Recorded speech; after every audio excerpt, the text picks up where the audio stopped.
Hey everyone, this is Hunter from TEQ Customs. Today we are going to be replacing these headlights on this 12 to 15 Tacoma, but this process is also going to be the exact same for the 05 to 11 Tacoma.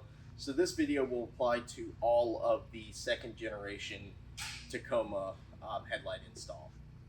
So the first thing you're going to want to do is go ahead and remove this grill. You've got two bolts up here that are 10 mils, and then you've got some clips, and then you've got some clips on the bottom. And once those are released, the grill will come on out. And then the second thing you're going to want to do is to pull the bumper cover out a little bit. You will need to access a bolt down here in the corner. So the easiest thing to do, there are typically two 10 mils if you still have them in the wheel well that hold the fender liner in. And then you can just pull the bumper out a little bit. You don't need to take it completely off. You can if you want to, but it's easier to just pull it out a little bit, and that'll give you access to the bolt under here after you pull this little trim piece off, which is just clipped in. So now that you have the bumper cover pulled out a little bit, we went ahead and put a microfiber between the bumper and the fender, just so the paint doesn't get scratched or anything like that. And then to remove the headlight, you have two bolts up here. You have a clip right here that you will need to pull straight out. And then the last bolt is down here under the fender, and that's why we pulled the bumper cover out a little bit. It is right here, and it bolts into the headlight. You should be able to access it with the bumper out just like this.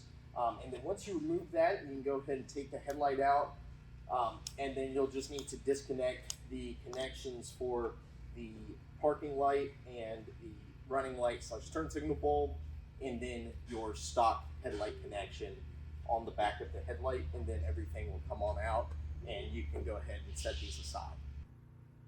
So next we are going to work on installing our H4 relay harness. First, you have a connector that matches up with the stock headlight plug, and you're going to go ahead and plug that in. And you only have this connector on the driver's side. You do not have a connector on the passenger side. The harness actually runs over to the passenger side already, so you don't need to plug anything else in there. Next, you have a power wire with a fuse, and this is going to attach directly to the battery. You have this connector with the yellow grommet on it, and then you also have a ground coming off of that, and you can ground that in a couple different places. There is a fender bolt right up here, and we're just going to take this bolt out, scratch a little bit of paint off underneath, and then ground it there so it has a good ground connection. And then finally, we have this small little plug, and this is the high beam. This will plug into the directly to the back of the headlight, so you can just leave this for now. And then on the other side, you have the same two connections where you will need to ground it on the passenger side as well, and then you have another high beam connector. And this will all plug directly into the back of the headlight. You don't need to splice into anything right now. This is it. So the next step is, if you have switchback halos, you will have one of these switchback drivers for each halo you have. There are 3 wires coming off of this switchback driver. There is the yellow wire, which is power for the amber function. There is the black wire, which is ground. And then there is the red wire, which is power for the white function. There are a few different ways you can set these halos up. The first is to just have the amber or white on as constant power. And what you'll do for that is you will tap these into the parking light. Now the parking light has 2 wires. There is a green wire, which is power, and then there is a white wire with a black stripe, which is ground. So you'll connect the black wire on the driver to the white wire with the black stripe, and then you will connect whichever wire you want for the color, the solid color, to the green wire. Now, If you want to run amber full-time and have amber as a turn signal with the switchback halos, you can. What you'll do is you'll go over to the DRL or turn signal bulb connector, and you will tap the yellow wire into, on this side it is a blue wire, on the driver side it is a yellow wire. The colors do vary a little bit, but the third wire you see here is a green wire, and the green wire should be constant on all of the vehicles, and that is the DRL wire. So you do not want to tap into the DRL. You want to tap into the other brightly colored wire, whether that be blue or yellow, with the yellow wire from your switchback driver. And then you want to connect the black wire, which is ground, into the white wire with the black stripe on the DRL connector. You can also connect the white to constant power and then just the amber to the turn signal if you disable the stock DRL function. You will need some form of diagnostic tool to do that. And the reason for that is that the turn signal and the DRL both operate on the same circuit. So if you have the turn signal connected in, it will give the amber function constant power and blink. And the amber function overrides the white function at all times. So it will never show up white if you still have the DRL function. Now, if you disable the DRL function, it would work where it is white as a running light, and then it will switch back to amber as a turn signal, and then back to white. If you have color changing halos, you will have one of these RGB controllers. On one end, you will have these two leads coming out, and you will also have an extension and or splitters that plug into here if you do have more than two halos. But you always will have an extension to run it from either the passenger or driver side over to the other side of the vehicle. And these plug directly into the back of the headlights. And then on the other end, you are going to have four wires coming out. You will have a red and a black. The red is power and the black is ground. And then you will have a set of yellow wires, and each of these corresponds to one turn signal. Now, to run the RGB halo as a turn signal, you will need to disable the DRL function. The reason being is that this vehicle is set up so the DRL and turn signal are on the same circuit. So if you have the turn signals tapped into the stock turn signal wire, it will just constantly flash because the turn signal wire is being fed constant power by the DRL circuit. So you can disable that with TechStream or another diagnostic software.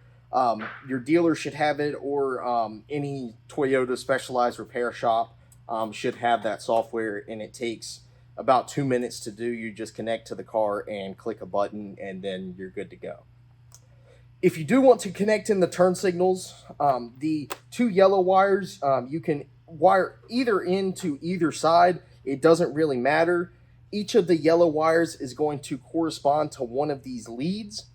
If you wire them in and it is the wrong turn signal, let's say you turn on the passenger side turn signal and the driver side headlight starts blinking, you just swap the lead that you have to the driver side to the passenger side, and the turn signal input will follow that particular lead. So you don't need to figure out which one of these corresponds to which before. You can just go ahead and wire both in, and you will be good to go with a little bit of testing.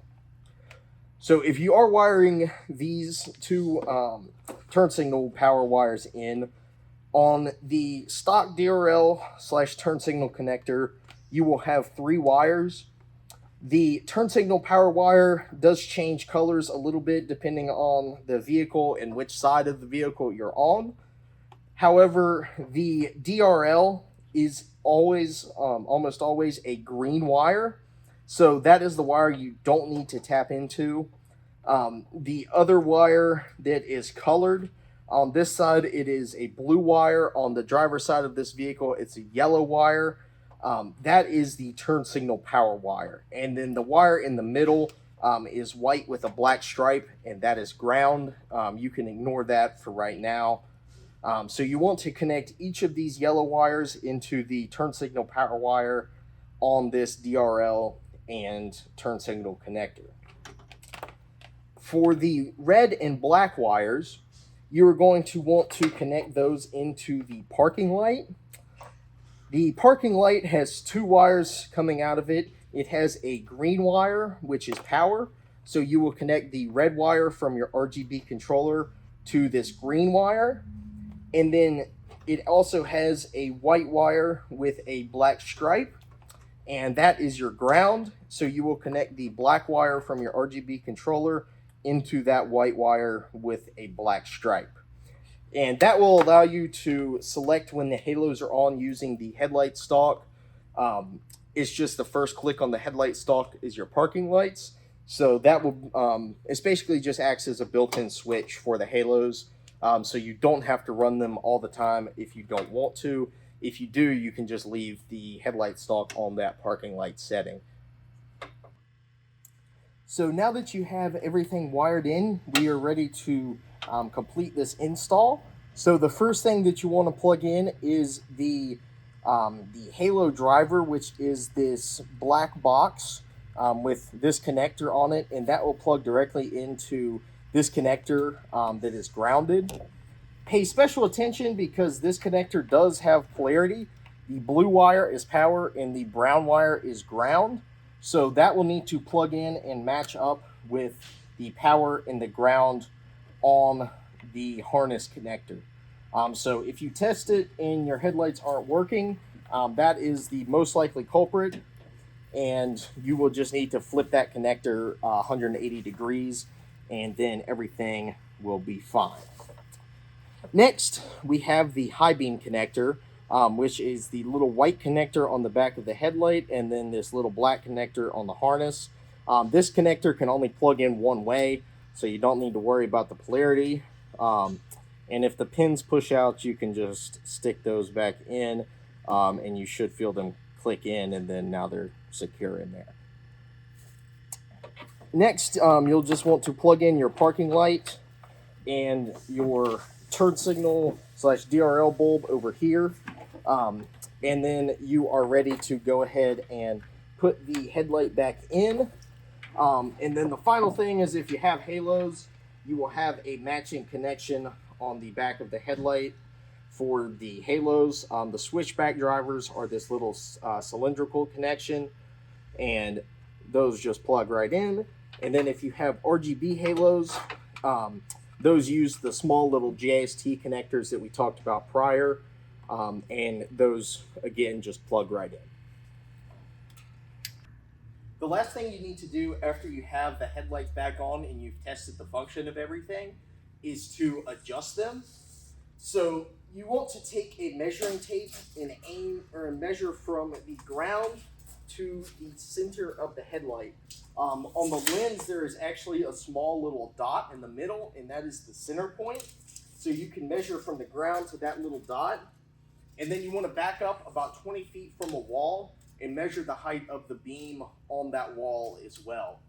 You want the beam to be aimed 2 to 3 inches lower on that wall 20 feet away than the height of the beam on the headlight. Obviously, this can be adjusted a little bit, and the higher your vehicle is, the lower that you will want it on that wall. You want a little bit more of a drop. If you're stock height, you want a little bit less of a drop, but you can continuously adjust these as needed until you get them to a point where you absolutely love the output and you can see everything you need to. So this is just a good baseline, good place to start. Obviously, go back and adjust more later if needed. To adjust, we are going to use a long screwdriver, and the height adjustment is at the bottom of the headlight.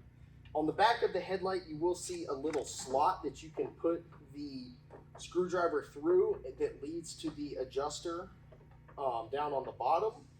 And then you will want to turn the screwdriver right and that turns the adjuster left and raises the headlight up. If you need to adjust down, you just do the opposite. You turn the screwdriver to the left, that turns the adjuster right, and that brings the headlight down. Thank you for following along with this video. We really hope you enjoy your headlights.